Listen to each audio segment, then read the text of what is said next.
all decision-making bodies at the university. The student union also works with other areas, and that's where Studentboet comes in, because the student union also works with the housing market in Uppsala, and then our objective is to make sure that we'll have a safer rental housing market in Uppsala for all the students who are coming here. And we work with this in 3 ways. Firstly, we have a website, which you can see here. It's called studentboet.se. We publish advertisements here, mostly from private persons, but also smaller landlords, smaller commercial landlords can publish at our website for free. The website is all free.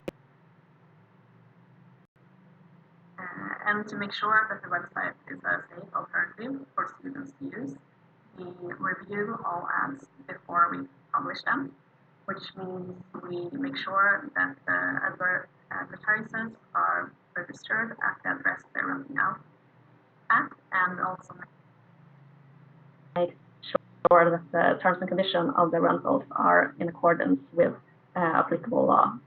Another area we work with is also to make sure that students are aware of all their legal rights.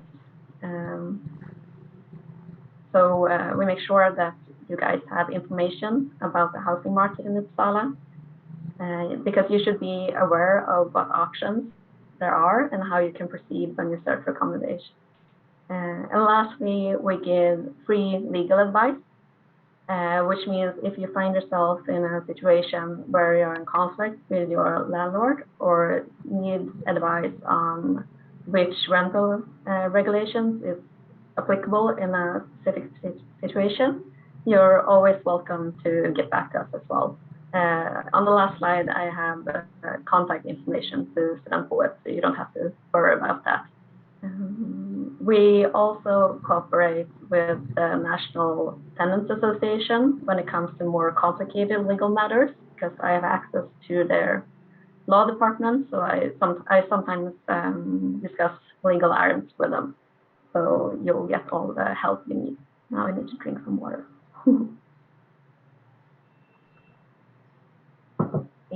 I realize I'm talking quite fast as well. I'll try to talk more slowly. It's easy to talk fast when you're a bit nervous. I can see there's so many of you out there, then I get a bit nervous and talk fast. I'll try to slow it down a bit so you can follow. Then this is the first screenshot of our website that's called studentboet.se. I've tried to underline and show you on how you can navigate on the website. For example, you can see the rules and regulation. I've underlined with a big red line, and I also made an arrow so you can see where the accommodation pops up. It's basically a feed that you can scroll in, and then you can click on the ads and look at pictures and the terms and conditions. As I said, it's free of charge to sign up. And how you do that is that you click on the sign in the first right corner on top, and you need to be logged in order to contact the advertisers. This is also for us to make sure that we have control over who uses our website in which way, and also for gathering statistics about who uses it. Perhaps, as Celia mentioned, you also have the University Housing Office, and even though non-fee paying master students, and if you're not a formal exchange student, you can't apply for those housing. They sometimes advertise through us. When they have anything left after the application period, they have their own login on our website, so they can advertise for us. But that happens quite rarely. There's been a situation during COVID this year when they've had unusually much for free. well, not for free, but free, sorry. And we'll see what happens this fall, but it'll probably be a lot more students, international students coming here this fall, so it will probably not be the same situation. Yes, that about that slide. Oh. This is another screenshot of our website because I wanted to show you that there's a lot of information on our website. So if you have any questions about rental regulations, you can probably find information on our website. So a good option is to click on rules and regulation and see if you find the option you're looking for and read there. Yes. Super. All right, now we're moving on to the housing market in Uppsala. And these are topics I'll do my best to cover during the presentation.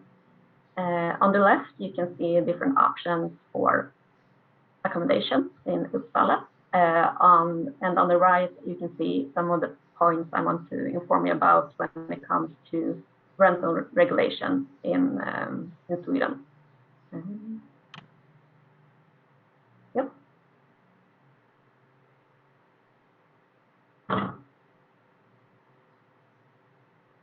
Okay, so in the bigger cities in Sweden, most municipalities they try to gather the bigger housing companies at one website. And in Uppsala, this website is called Uppsala Bostadsförmedling, and this is the address bostad.uppsala.se. And it's important to know that almost all the bigger housing companies in Uppsala you can find at this website.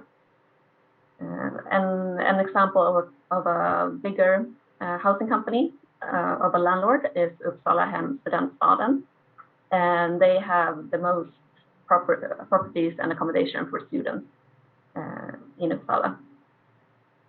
Well, and if you want a first-hand contract with one of the companies that you can find in Uppsala Bostadsförmedling, the only way you can get a first-hand contract is through Uppsala Bostadsförmedling, and you can't sign a first-hand contract anywhere else.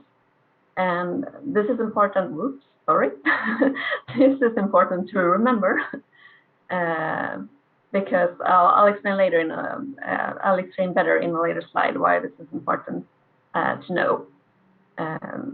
Two housing companies that are not on Uppsala Bostadsförmedling are Heimstaden and Wallenstam. So there are some companies that are not on there. And in Sweden, rentals are in general administered through housing queues. And different housing companies are either listed on a website, such as Uppsala Bostadsförmedling, or they have their own queue system. And when you apply to a rental, the applicant with the longest time in the housing queue will get to sign a contract with the landlord that you find on Uppsala Bostadsförmedling. And in Uppsala, in Sweden, you can sign up from anywhere to Uppsala Bostadsförmedling from the age from 16, which means several Swedes who want to study in Uppsala have signed up beforehand in this housing queue.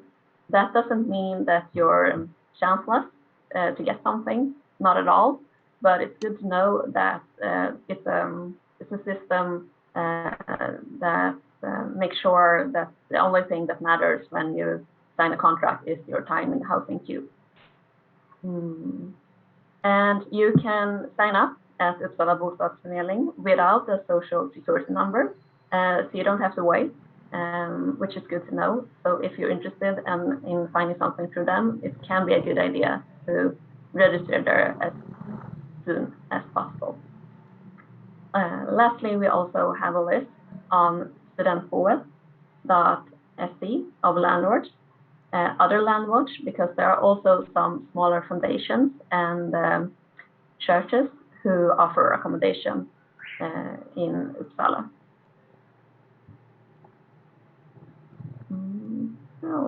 Next slide. Yes. Okay. Now we covered the housing company, and other options are, as I mentioned a bit earlier, private persons. And at Studentboet, at our website, we mostly publish advertisements from private persons. We also, as I said, have cooperated with the University Housing Office, and we also have some private persons who have a company, and then they have the company as the legal person on paper to rent the property from, basically. So yeah, and I'll discuss in which way you can rent from a private person in a later slide when I go through the rental regulation in Sweden. I'm gonna scroll a bit in my notes here so I make sure I cover everything that I thought of. Okay, well then I'll say something about the student nations. And a great option for accommodation in Uppsala is provided by the student nations. And if you haven't heard of them before, the nations are old organizations in Uppsala that were founded in the 17th century for students, and they provide pubs, formal dinners, choirs, and also accommodation. And when it comes to the accommodation, they have corridor rooms and apartments, but it varies from nation to nation what they have in their property. 8 of the student nation uses this website, pensionsgardarna.se, and other nations have their own way of administrating the housing. So you'll just have to look, well, I would recommend first going at pensionsgardarna perhaps, and then looking for the other nations.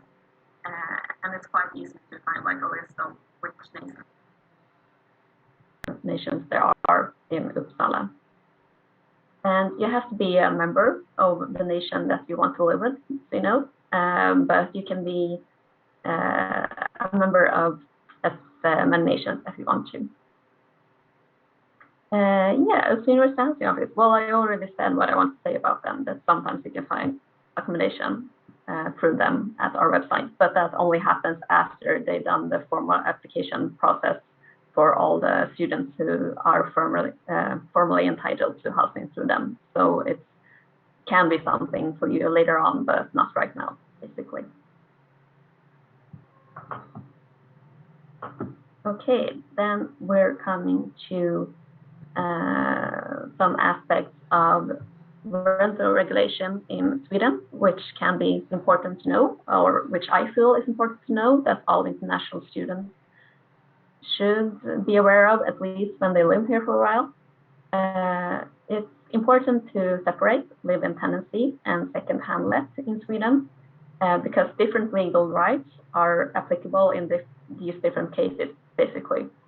For example, live-in tenants should by law only pay the rent for the part of the apartment they are using, and not more. And if you're unsure if the contract you've been offered is a live-in tenancy or a second-hand let, you can always contact us and we'll sort that out. Need some water. Notice periods are another aspect that's important to know something about. In Sweden, the notice period is always run on a whole calendar month.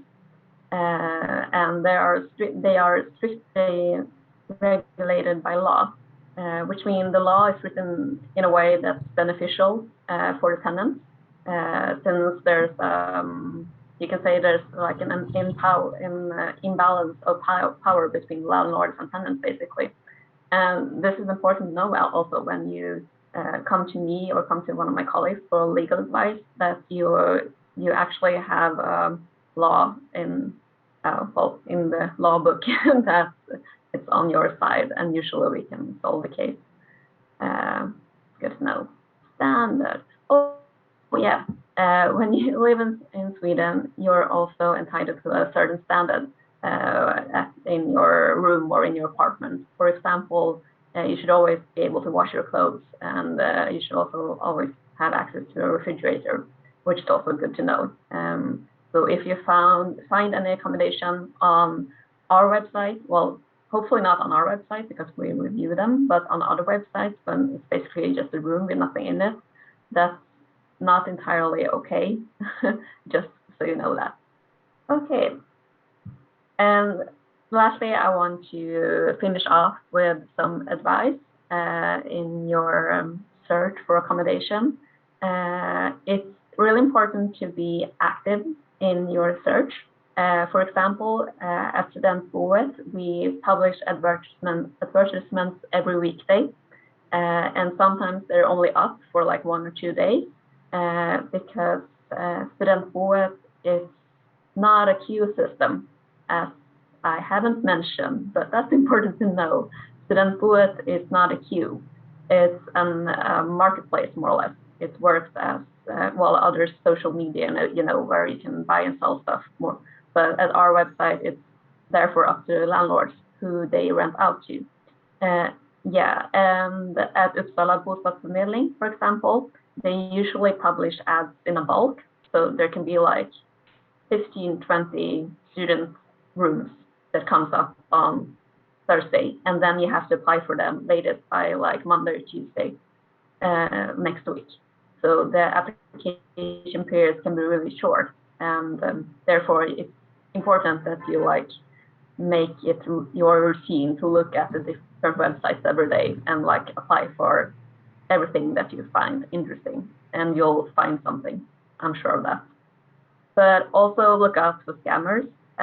Unfortunately, there are unserious websites that vacuum like Uppsala Bostadsförmedling and just take all the data and post it on another website and try to present it as you can get to sign a rental agreement if you use their website, but that's not the case.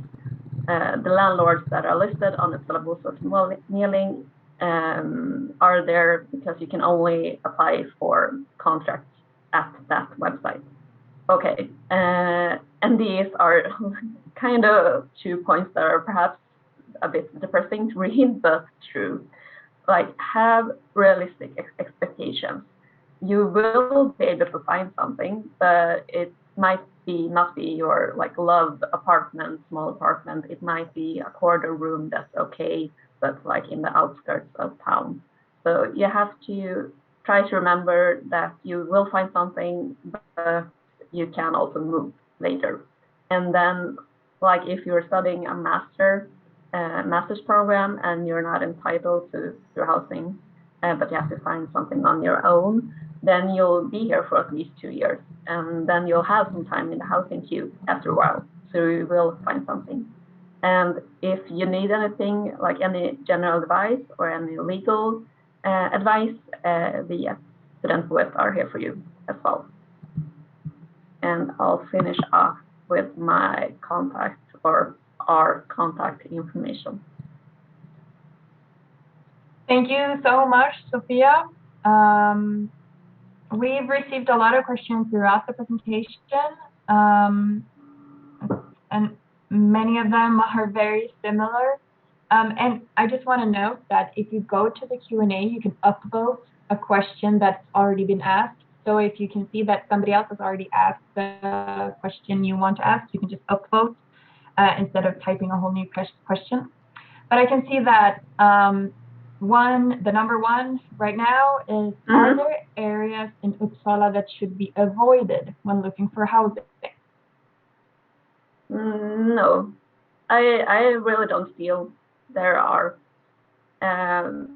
because, well, Uppsala is a safe place in general. Perhaps you should like look at a map and see where your campus is at, so it's not like a long distance if you're not comfortable with biking a longer distance. But Uppsala is also a really good bike city, so I mean you can bike for like 20 minutes, half an hour to get to your campus as well. But no, I don't feel like there's any area you should avoid. Thank you. And then we have several about registering in housing queues without a Swedish personnummer, personal identity number. You mentioned this, so so we can start with a top question. To apply to a nation, we either need the Swedish person number or a T number issued by the university. Mm-hmm. My question is, when do we get our T number? Oh, well, you've already received it. It's on your notification of selection results. So it's your date of birth, the letter T, and 3 random digits. So that's that. But then we also have questions about joining housing queues without the number at all. Mm-hmm. Well, I mean, as I mentioned, like Uppsala bostadsförmedling, you can sign up with the social security number. But these students, they don't have that yet. No, well, I meant without. Sorry, okay. I might have said with. I'm sorry. So that's not an issue there. And at Studentboet, we have the function as well where you can you register with your email address when you're searching for accommodation, email address and like password. So you don't need a social security number to search for accommodation through us. I'm not sure how it is with Heimstaden, as I mentioned, and Wallenstam, but it's easily looked up. They probably have information about that at Heimstaden's website because they rent out to a lot of international students as well here in Uppsala. Right, so that's a very good point, that there are a lot of international students in Uppsala, and most of them don't have a personal identity number, or at least they don't have it when they arrive. And the housing companies, they're familiar with this group of tenants. They know that there is a large group of people in the city who want housing but don't have the number. So what we recommend is that you contact the customer service for the housing company. So maybe you contact the Uppsala bostadsförmedling and say, hey, I want to join the housing queue, but I don't have the number. And then they'll help you with that. So sometimes it takes a little extra effort, but it can be done. Yeah, I think also I tried to look it up beforehand. This is I thought that question will come, and I think there's actually like a link you can click on the Uppsala bostadsförmedling's website. I'm not sure then if you have to like register with your T number or if you like get a contact from them, but you can look it up on their website, and there's like here you can register without the identity, personal identity number. The top question. Does it happen that some students just don't find housing by the start of semester? Well, of course, it always happens to some people, unfortunately. But usually our recommendation then is like either if you can find someone like to stay with a shorter period of time. We at Studentboet also offer something we call emergency housing, but that's basically that we have a contract with a hostel that provides you rooms, but that's only for a month. But like if you're nervous or if you haven't found anything by like June, you can always contact me or one of my colleagues or me will answer and will help you out. Yes, and a follow-up question to that is, can non-fee-paying students apply for the housing offered by Uppsala University for the places that are left unoccupied by fee-paying students? And yes, so the Uppsala University Housing Office, they have a bunch of rooms, but we also have a bunch of students who are guaranteed a housing offer. And sometimes when all students who are guaranteed a housing offer have been offered housing, but there are still rooms available, then those rooms then you can apply for those rooms through a separate application that is for like non-fee paying EU Swedish students. Anyone can apply. It's first come, first served. There's no queue. And if this is the case, we will know so by mid-June. And if we get that, if we hear about that from the housing office, we always send an email to our newly admitted EU students saying, hey, for those of you who haven't found housing, we just heard from the housing office that there's housing available. Here's the application. So, and this has been the case for the past like 2-3 years that there have been rooms available. Yeah. But considering it's a little later in June, you might not want to count on it. No. It's better if you find something. Exactly. No, I wouldn't count on it since it's only in case of there's something left. And to this fall, we'll hopefully see a lot of vaccinations and a lot less COVID and a lot more people here. Yeah. So. Yeah, and those contracts, if the housing office has extra rooms, then those contracts will be only for one semester. Yeah, exactly. So, and then so that's good to know. That's what I mentioned as well. That they also sometimes then want it to advertise through our website, so just more people will be aware that it's available. Yeah. We have a question here. What is the average waiting time for apartments through Uppsala bostadsförmedling? Well, last time I checked, an apartment was about 2 years. So that's good to know. But then it's also an average, and it's the first-hand contract. In Uppsala, we also, in buildings that are being renovated, some of the housing companies rent out smaller apartments or corridor rooms on something that's called short notice contract. And that basically means that they have a plan for renovating the house, which you usually can see beforehand, but you get a contract and see, okay, in 4 months, they'll probably renovate this room, so then I have to move out. But then you know that you at least will have the room for a couple of months, which is good to know. But unfortunately, the average queuing time for Uppsala bostadsförmedling is quite long still. But then there are also, the Uppsala bostadsförmedling also has student housing that you can only apply for if you are a student. So that shortens the queue. Yeah, exactly. And then there's also youth housing, right? For younger people. Yeah, exactly. So they're even though you're a student, you can apply for in several categories at the website. So that's good to know as well. And as I mentioned, with these shorter application periods that are usually the case, so even though you don't have so long in the queue, if you're lucky and find a corridor room that no one else has seen, then you have a really good opportunity to get it.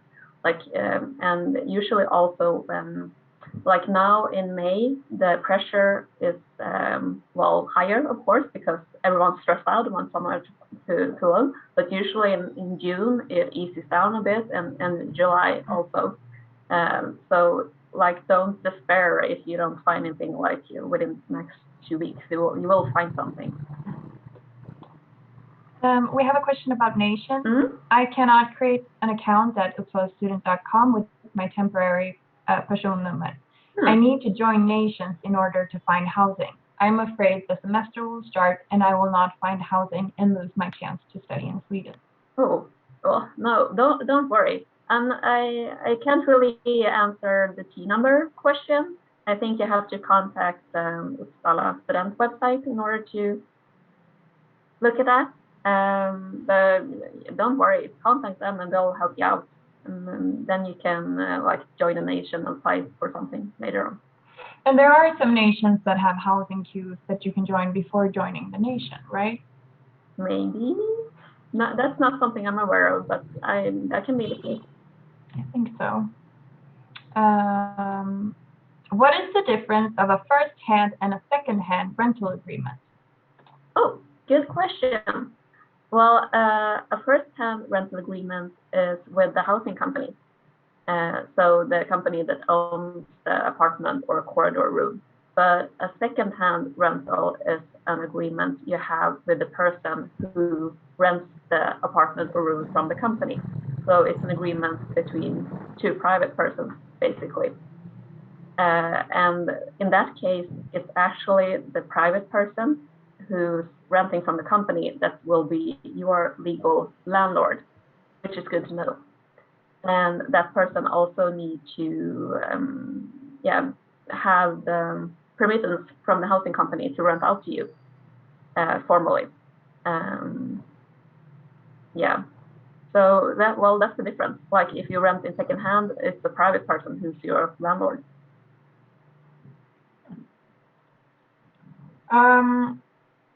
We have a question about moving with kids. How can the university help me find housing nearby? And we get a lot of questions about moving with kids and bringing your family. Everything that has been covered in this presentation, it's regardless of if you're coming on your own or if you're bringing your family members. There's no separate process for finding housing with children or with a spouse. It's it's the same. It's the same resources, the same length, the same housing companies. Maybe you don't want a corridor room. You might want to look at apartments only, but the process is the same. Yeah, exactly. What is the average rent? Oh, that's a tricky one. Well, like in Sweden, like in most bigger student cities, there's quite a few like older properties that were like built in the 80s and 70s, but are bigger, like they're bigger apartments, and those are usually quite cheap. But if you compare them with properties that's been built in the like yeah 5 years, they're usually a bit more pricey. So like it can range anywhere from like 4,000 up to like 7,000-8,000 if it's an apartment that's newly built. Like corridor rooms are of course always a bit cheaper because you don't have a whole apartment, and older properties are usually more cheap than newer properties. And then also it's good to know when I talked about renting from private persons. In Sweden, we also have a special form of ownership where you can own your apartment, but then you can also rent from that person, like secondhand let from a person who owns an apartment in a building. So there's a difference between a housing company that has property and properties that have owned apartments in them. But in both cases, it's second-hand renting, but the regulation is a little bit different when it comes to notice period and rents and so on. But I won't get into that. But if you have any questions, you can always email us. What are some common areas in Uppsala that many students live in? Well, international students, then the classic is Flogsta. It's a really national like the last years because it's university housing now. They rent quite a few rooms there from Uppsala, which is the company that owns some of the buildings. Usually have a lot of other international students renting directly from them. Well, another area is Gagärden, it's called, but the like addresses are called Campusgatan and Jäklegatan. But the thing about Uppsala student city is that the campuses are spread all over the city, and like the housing, like well, the different areas that people live are also spread all over the city, and it's been quite a few like more properties for students been built in the last years. So now it's like it's all over the place more or less.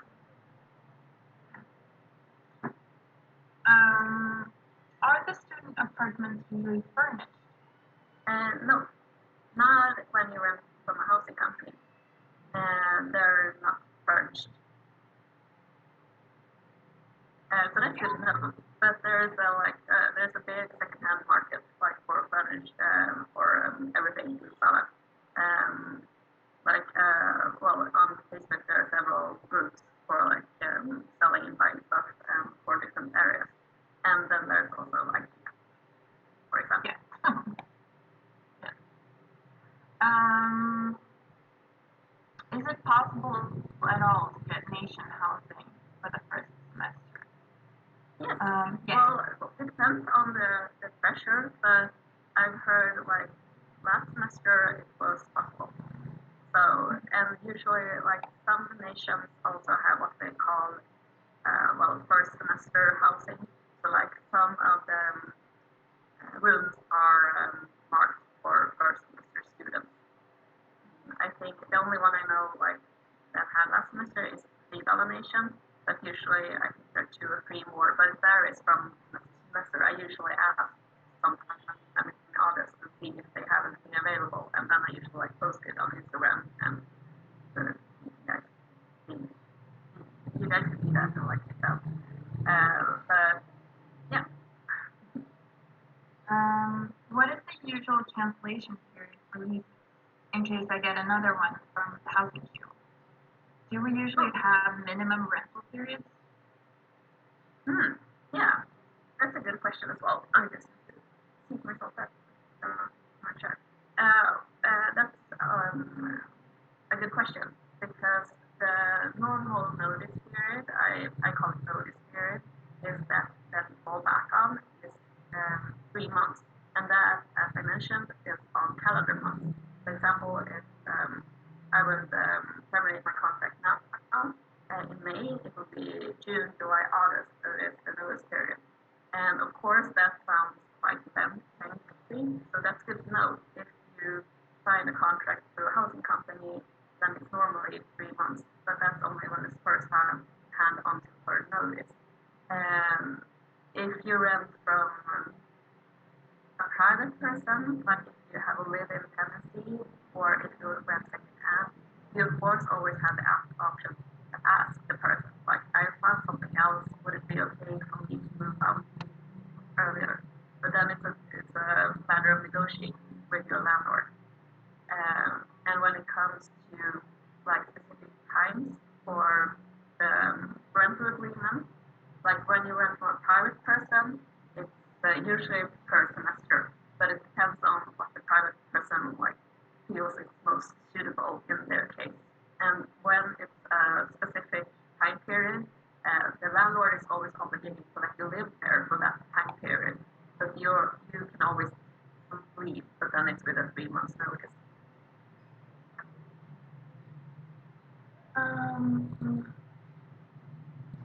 We're getting a lot of questions about the team member not working at uppsalastudent.com, and if you want to join a nation at this point and it's not working through the portal, then I recommend to contact the nation you want to join directly. Because they're separate from us, so I'm not, or we are not experts on their process when it comes to registration. No. Yeah, so I would say they contact the nation you want to join. Is it common practice for international students to sign a contract for housing digitally without having visited the property? We don't offer that kind of service at student board. I know some people have done it. I've had students contacted me asking me, does this rental agreement look okay or not? So it occurs. But I can't say if it's common or not.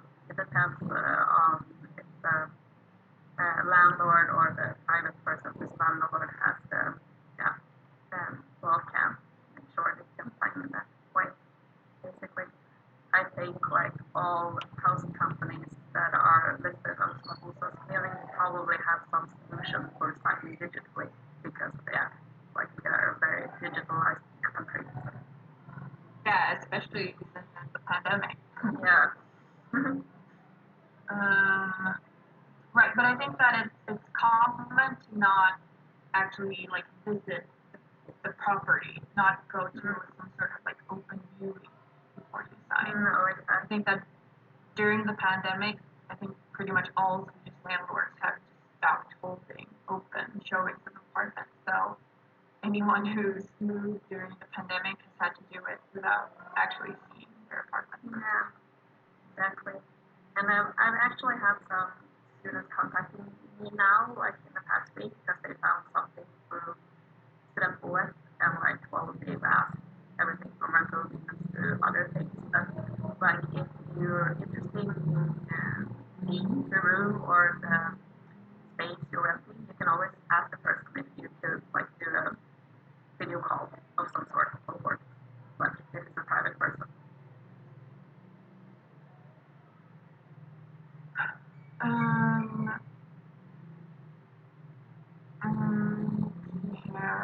there's some. How do landlords feel about a couple living in one student room? Is that possible?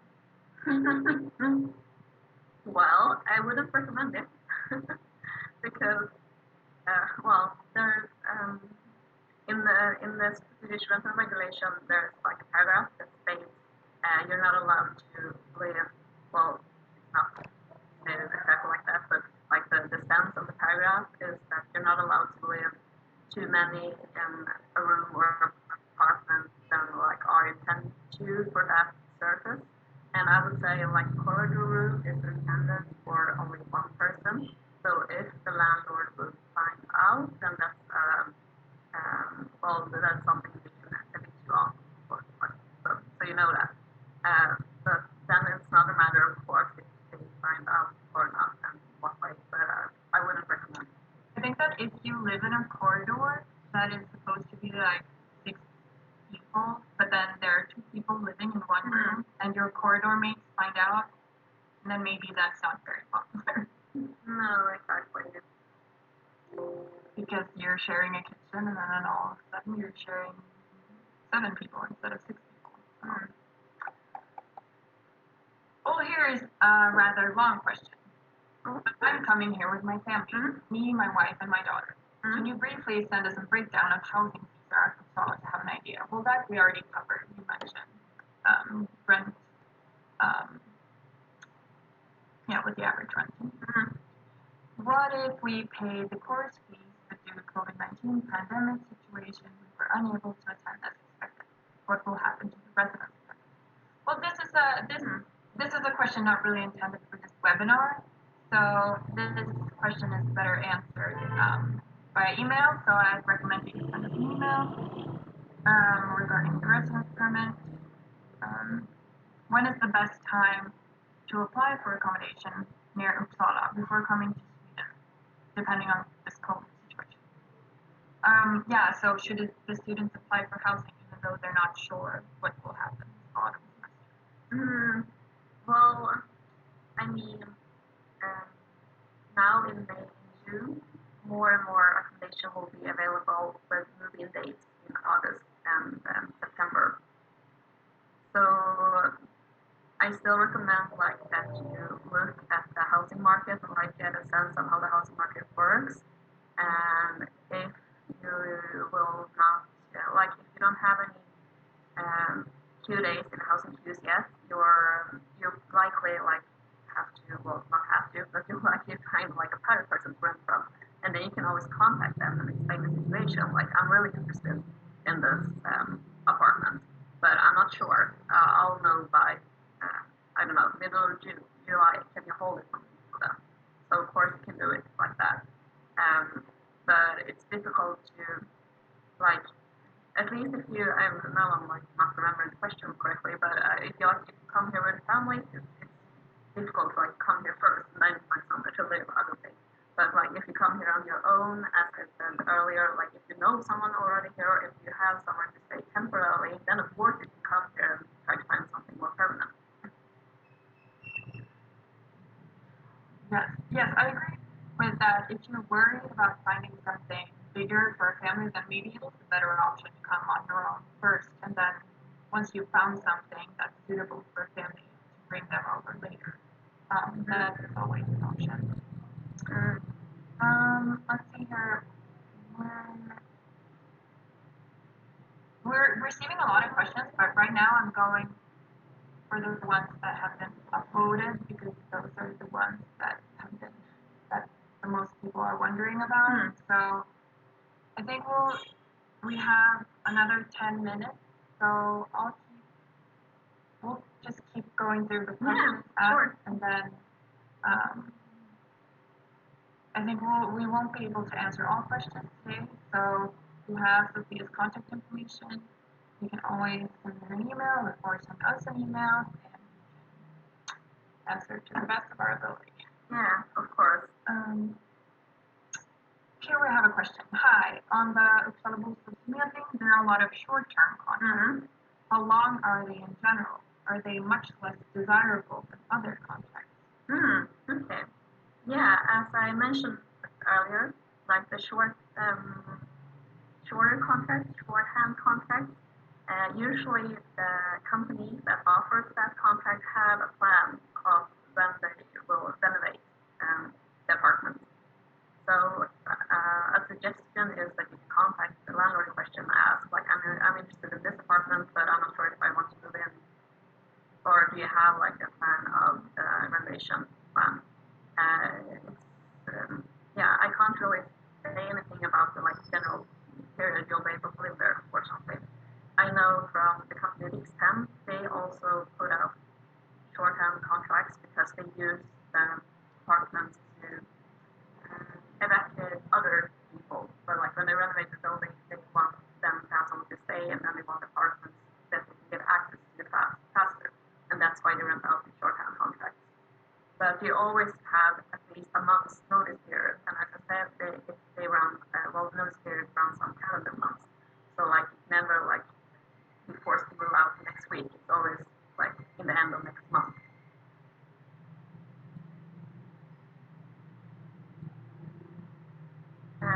But I wouldn't say it's like a less desirable option.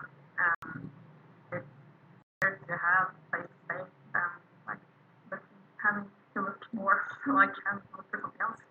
Yeah.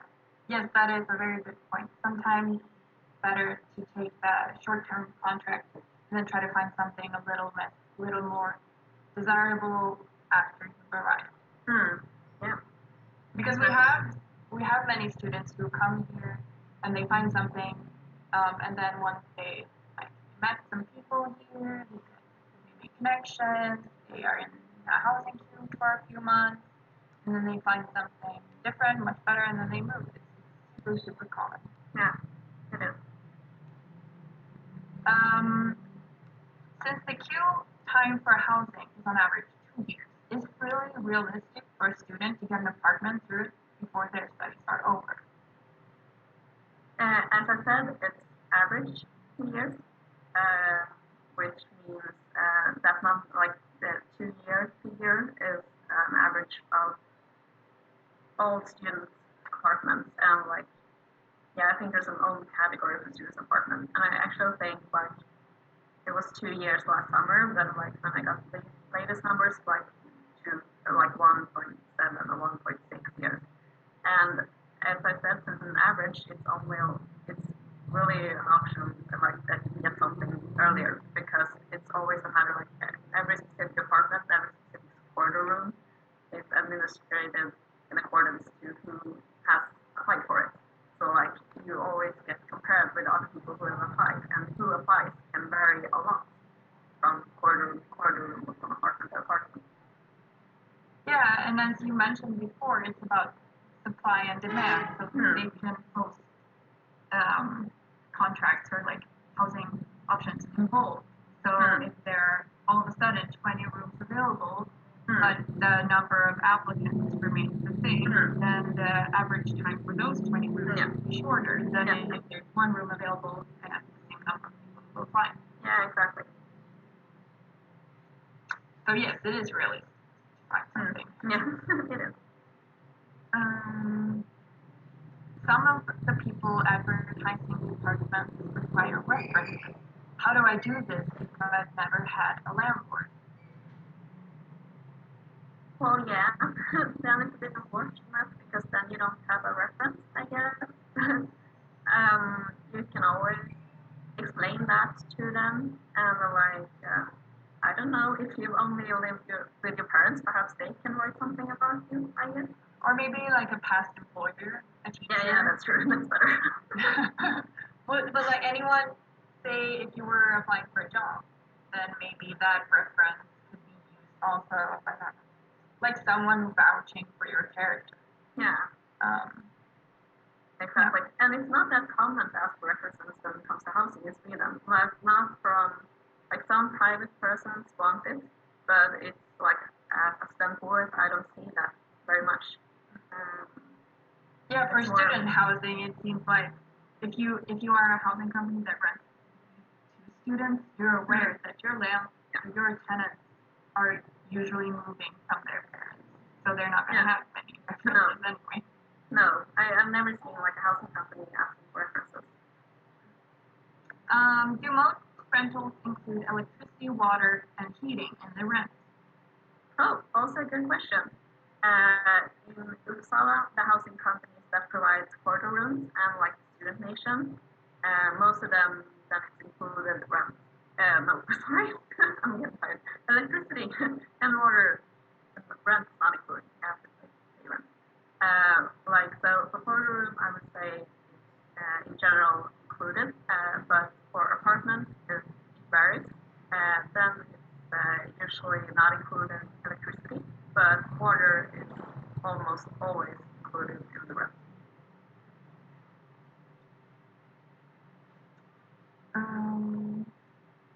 We have just a couple minutes left, so I think we'll end with a little general question. Is it better to sign a contract with a second-hand or a first-hand company? Landlord. Well, the Stockholm there are like no first-hand or second-hand company. It's the rental agreements that are for either first-hand or second-hand. And well, if you sign a first-hand contract, I would say that's in general better. Well, in some ways, then your agreement is with a company, and in some ways that can be a bit safer, but a bit more safer. But you really can say like most private persons who rent out as well, they're reliable people, and then you have to have the landlord has to have approved that you rent out your apartment. If you rent your apartment in second hand, then it's always also process beforehand that the person who's renting out to you is reliable. So perhaps a little bit better first hand, but yeah, basically the same in many ways. All right, I think that has to be our final question for today. I can see that we still have a lot of unanswered questions. One of them is, will this recording be shared with us later? And yes, it will. But if your question remains unanswered, you can send an email to Sophia, or you can send an email to us. I think you have our contact information by now, since we're the one who invited you to this webinar.